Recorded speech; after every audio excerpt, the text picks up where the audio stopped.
Hello everyone welcome to my cooking channel. चलो आज बनैबा पान मोदक जो कि मु आज स्टफिंग देइछि गुलकंद्र देखि पारुथबो गाइस। मु काटिकी तुमको देखौछि केते सुंदर भाबे मोदक बनिकी तैयार हेइछि। देखंतु स्टफिंग भी भरपूर अच्छी।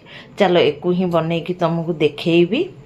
एठी देखंतु मु 10टा पान नेइछि।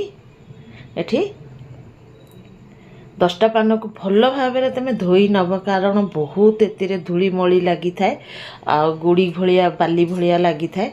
तो को भल भाव धोईकी टिके पोछि नब। पोछि नहीं यार जो माने डांगटा अच्छी ताकू आमे काटिकी फोपाड़ी दबा कारण एको यार कौन यूज नहीं आम पाखे। तो काटिदबा पान को आम मैंने मुड़ीकी पतला पतला भाव काटी पकेइबा। ये देखो मु जो भलिया भाबरे देखौछि से भलिया भाबरे काटी नब नहले हाथ रे मध्य छिड़ेई पार। एटी देखि पारुथबो कि सब पान को आम ये भलिया भाबरे काटिकी तैयार करनबा। आउ एठी मु गोटे ग्राइंडिंग जार को नहीं ता धीरे सब पान पत्र को काटिकी रखी जो ताको आम देदबा। देला परे एठी मु फ्रेश क्रीम को दे दउची जोटा कि घर ही क्रीम तेमे चाह तो किणा क्रीम भी दे पार।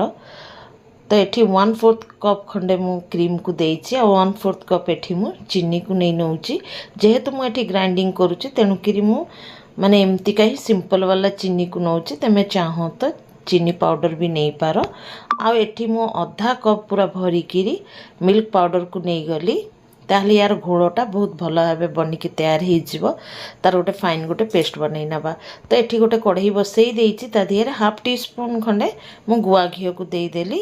बेसी एतिरे घीर दरकार नहीं। एठी गोटे कप भरिकी मु डेसिकेटेड कोकोनट को देली। तेमे चाह तो फ्रेश नड़िया को भी दे पार।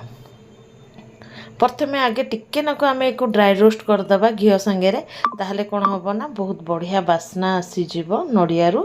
आ जो ग्राइंडिंग करी पान पत्र को रखी थी ना ताकू सबको ये ट्रांसफर करदबा। आ जहाँ भी जार लगी ताकू भी भल भाव पोछि पाछिकी नहीं जावा। एतिर आ पानीर यूज बिल्कुल करबनी नहले पूरा माने यार जो डोटा पूरा खराब हो।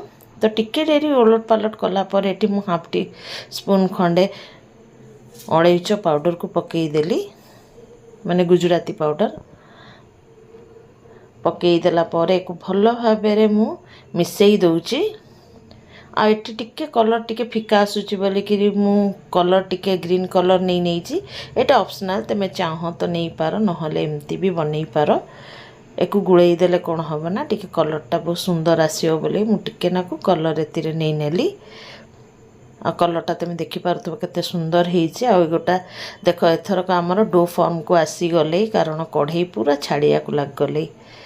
तो एठी मु हाथ रे देखि नउछि आमर पूरा डोटा प्रस्तुत होइछि कि नहीं। ये भलिया भाबे जदी गुळा हे जीव ना ताल तमे जानिबो कि डोटा पूरा हे जाइछि। तो फटाफट से आमे स्टफिंग बनै नबा। तो एठी मु ड्राई फ्रूट्स को टिके नाकू एतिरे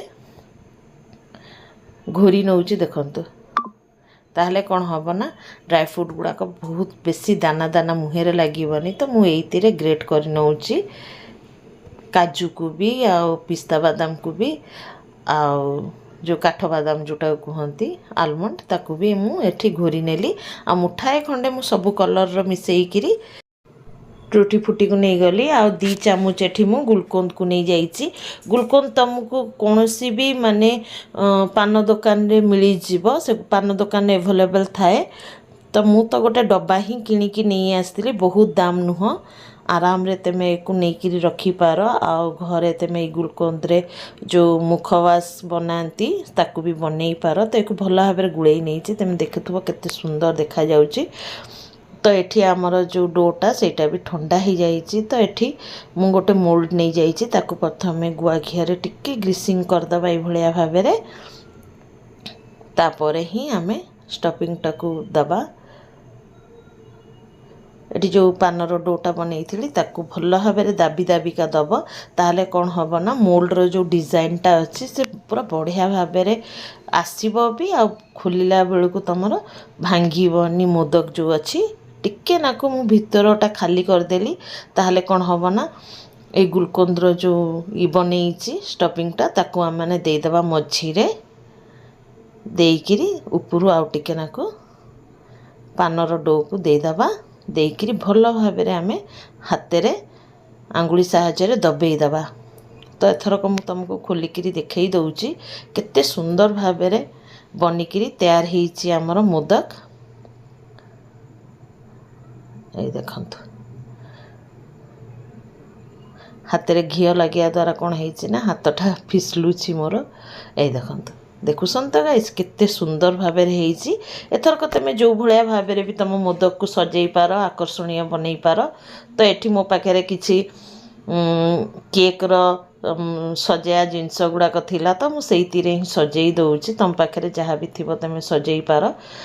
এই ଦେଖନ୍ତୁ କେତେ ସୁନ୍ଦର ବି ଦେଖାଯାଉଛି। ମେନ୍ ହେଉଛି ଛୋଟ ଛୁଆ ତ ଏକଦମ ଆକର୍ଷଣୀୟ ହେଇଯିବେ ଆଉ ଗଣପତି ବାବା ବି ହେଇଯିବେ।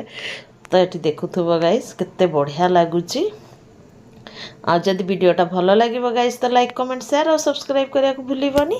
ଚାଲ ଗାଇସ୍ ଫେର୍ ମିଶିବା ନେକ୍ସଟ ଭିଡ଼ିଓରେ। Bye bye, take care, be safe guys and ଜୟ ଜଗନ୍ନାଥ। Thanks for watching. ଆଉ ସୁସ୍ଥ ରୁହ ଆଉ ବହୁତ ଭଲରେ ରୁହ। ଏଇଟା ହିଁ ମୋର କାମନା ଗଣେଶଙ୍କଠୁ। ତୁମେ ବହୁତ ଭଲ ଭାବରେ ରୁହ, ତୁମ ପରିବାର ସୁଖୀ ଶାନ୍ତି ସମୃଦ୍ଧିର ସାମ୍ନା କରନ୍ତୁ। ଚାଲ ଗାଇସ୍ ଫେର୍ ମିଶିବ। Bye bye.